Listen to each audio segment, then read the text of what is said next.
What's up, KG? Kapag ikaw ang breadwinner ng pamilya, isang emergency lang pwedeng mabura lahat ng pinaghirapan mo. Isang hospital bill, isang nawalan ng trabaho, o isang aksidente.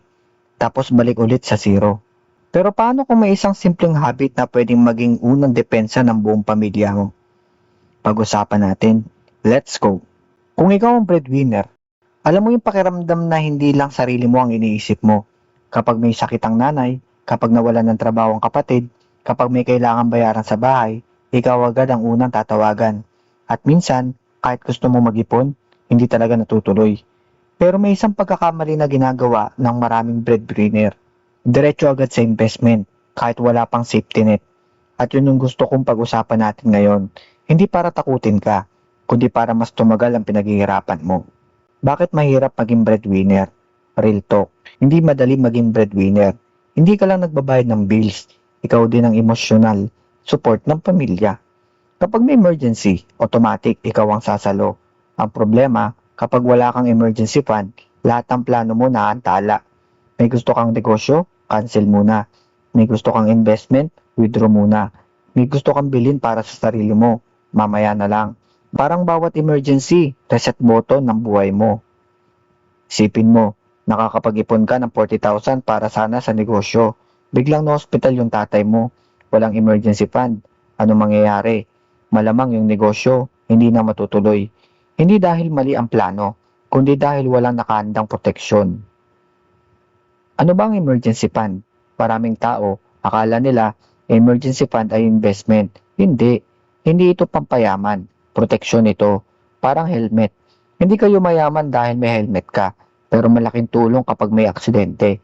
Ganon din ang emergency fund. Hindi ito para kumita, para hindi ka mapilitang umutang o ibenta ang investment mo sa maling panahon. Maraming financial expert na nagsasabing mas mahalagang magkaroon muna ng emergency fund bago pumasok sa mga risky na investment. Dahil kapag walang cash reserve, mas madali ka mataranta kapag may problema. Ito ang madalas tatanong, magkano ba dapat? Para sa karamihan, targetin muna ang 3 hanggang 6 na buwan na monthly expenses. Halimbawa, 20,000 ang gastos ng pamilya bawat buwan. Ang target emergency fund, 60,000 hanggang 120,000. Mukhang malaki, pero hindi naman kailangan isang bagsakan. Pwede kang magsimula sa unang 5,000, pagkatapos 10,000, unti-unti. Mas mahalaga ang consistency kaysa bilis. Ito ang nakikita ko madalas. Una, inuubos ang sweldo, tapos kung may matira, yun lang ang iniipon. Kadalasan, wala nang natitira. Pangalawa, lahat ng nilalagay sa investment.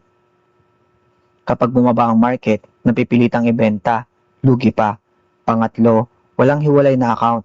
Naghahalo ang emergency fund sa pang-shopping. Hanggang sa hindi mo namamalayan, naubos na pala. Hindi mo kailangan ng malaking sahod. Kailangan mo lang ng habit. Halimbawa, kung kaya mo magtabi ng 100 kada araw, katumbas iyon ng 3,000 kada buwan.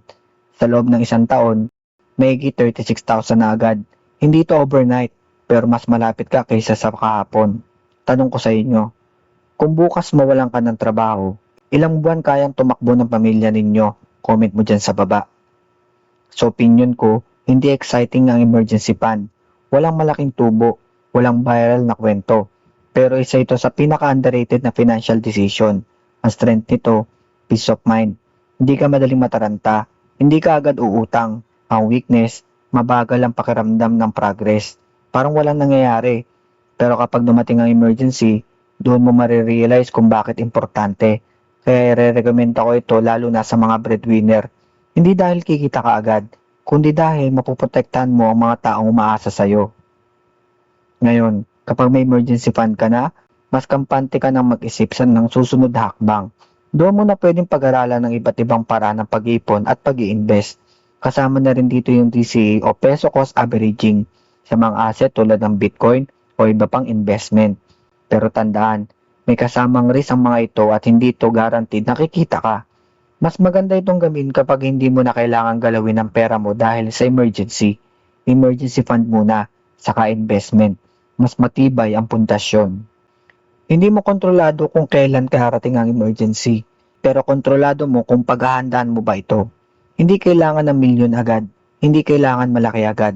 Ang importante, magsimula. Kahit maliit, kahit paunti-unti.